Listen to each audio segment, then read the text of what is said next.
Hello, ladies and gentlemen, it is Ian, and we are back for Monday Night Football.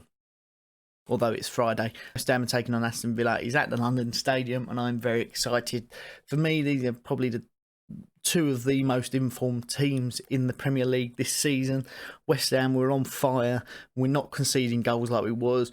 We've started to find the goal a bit more often. Aston Villa recruited very well and are playing around a very good Jack Grealish. So, first off, this week we're using FIFA 21. FIFA 21, as we know, is up there with some of the top games. I can't figure out how to do it on Football Manager 21 yet, but we will get there. Don't you worry. So we've put in our predicted lineup for this match against Aston Villa, and we're going to see how that plays out. Let's get into it. So make sure you stick around to the end of the video to catch that. So since the forming of the Premier League, no less than 15 players have played for both sides. Here are my notable entries: John Carew, Joe Cole, Colton Cole, David James, Thomas Hitzelsberger, Robert Snodgrass, and last but not least, the one and only Ginger Pele, James Collins, who arguably I think was the best player to play for both teams. Especially in recent years. I mean, he could still do a job for us now, couldn't he? Enough of me jabbering. Let's get into the squad. And yes, I know I go on about it every week. Sebastian Haller is not in my team, even though he did score a goal last week against Sheffield United. I feel he didn't contribute anything else to that game. He stood around. He doesn't give that energy. He just doesn't. And anyone who says he's done is stupid. He does not contribute to that team in the same way that Antonio does and that 10 other players on that pitch does. If you put a ball into his feet, yes, he can strike a ball. I will give him that. But he does not chase anything down. His movement is poor. And he's just lazy. So, always up front, Mikel Antonio, he is fit. He didn't make the bench against Sheffield United because they didn't want to rush him back. But against Villa, we need him. Antonio, Fornals and Jared Bowen take the cake for me. They've all been fantastic. I mean, I think Bowen didn't pass to Haller where he was open to score. I think because he didn't have the confidence that he would put it away. A lot of people saying he was greedy. No, I just don't think he's got any confidence in Haller to actually make the move if the pass isn't pinpoint perfect and get onto it. Oh, the phone's going. It's Big Sam. 2 seconds, sorry. Hello, Sam. You alright? Yeah, not too bad. Just recording a video for West Ham Aston Villa. Actually, while you're on, being a West Ham manager, what's the best way for West Ham to play at the weekend and get a result against this informed Villa team? All this tippy-tappy stuff everybody keeps going about the right way to play football is all a load of bollocks sometimes. Yeah. So getting the ball in the opposition's box as quickly as you can with quality and getting it forward and in behind the opposition is definitely sometimes the best way forward. And makes sense. Okay. Here's 10 minutes, Sam. I'll give you a bell back. You all right? Bye. Sorry about that little interruption. Let's get into the midfield. Now in midfield, as always, we have Declan Rice and Thomas Souček. You can't drop either of them. They've both been fantastic this year and hopefully will continue to be for many years going on. Now, the defence has not changed either. We have Arthur Masuaku, who, if you've not seen, Hammers Polls do have a video on him at the moment about is he worthy of Hammer of the Year for this year? Is it too soon to call? Go and check it out. Aaron Cresswell on the left, Ogbonna in the middle, Fabian Balbuena and Vladimir Kufau on the right. Both all been solid. Lucas Fabianski in goal, as always, because the rest of our goalkeepers are a little bit dog shit. Now, substitutes.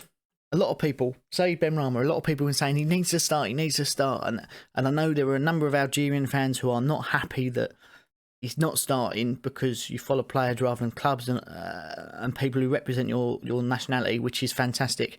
And yes, I expect him to be starting and I'm very excited to see him too. However, you can't just plop him in.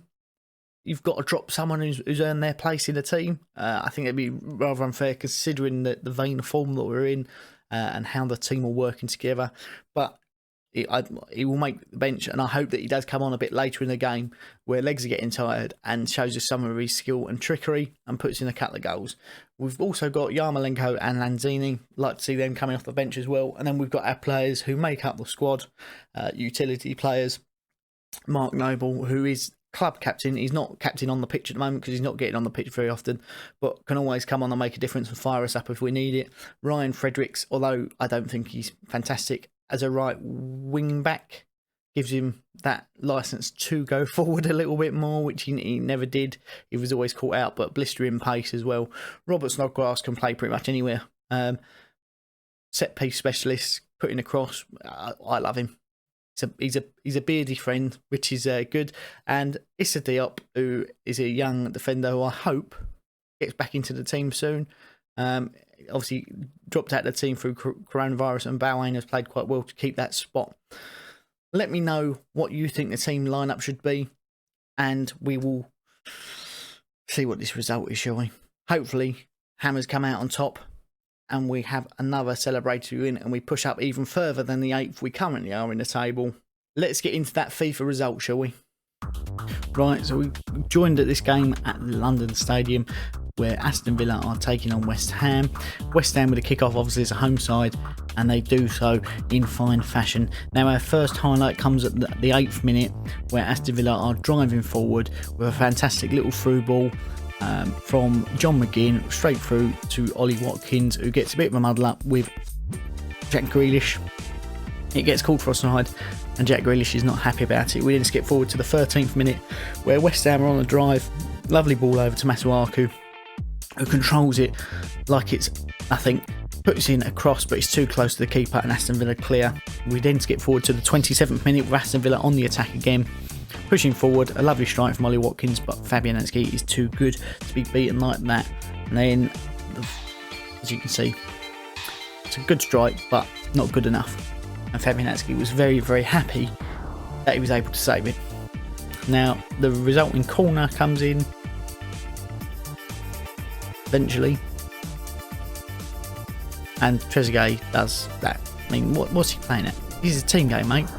Put a header into the box. Don't go for glory with some sort of weird bicycle kick at the near post. It's not going to happen. 41st minute, West Ham drive forward through to Antonio, who strikes it, and a lovely save from Emi Martinez for Aston Villa to clear. That was 0-0 at half time, so the first one comes at 57 minutes. Aston Villa just made a sub. West Ham are on a lovely move, puts it across the box for Thomas Souček to slot it into the bottom right corner past Emi Martinez. It was a lovely team move, lovely bit of composure. The sort of goal we have seen from Thomas Souček this season. He can score with his head, but he can also do this. What a player, what a goal. And West Ham are 1-0 up. Now, 69th minute, another West Ham attack, puts it through. Fornals is open in the box. Again, just slots it in, bottom corner. Lovely little goal, composed. Little Spaniard is fantastic. Hopefully we can see him doing this sort of thing on Monday. Say, a little pass across the box, no one marking him, bang. What a goal. That's why you can't drop him.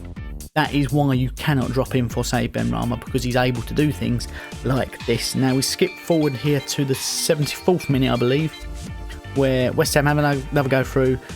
Bowen is through, and he just can't get anything on it for Aston Villa to clear. The 82nd minute now, with a lovely little dink over the top by Thomas Souček to Antonio, who volleys it like a rocket into the top bins, past Emi Martinez for 3-0. He goes off to do the Homer Simpson, and he's very happy with himself. Commitment. That's what I would say. West Ham made no substitutions in this. Aston Villa only made one. That was Traore coming on for Trezeguet, I believe. And from that point, it was all downhill. But there is another view of Mikel Antonio doing that. Now, the 87th minute consolation goal for Aston Villa, we'll say. Ollie Watkins. Calm, concise. He's a fantastic player. Shame we didn't try and buy him, because I think he would have added something to us. We've seen him score a fair few goals this season. He has not got a face in FIFA 21 yet, but he did slot it in for Aston Villa, who lost 3-1 to West Ham, and we were champions. Oh, what a game. Hopefully that is actually the result on Monday night. But until then, I have been Ian. Please make sure you're subscribed to FDT-TV, and we will see you for the podcast on Tuesday. Bye.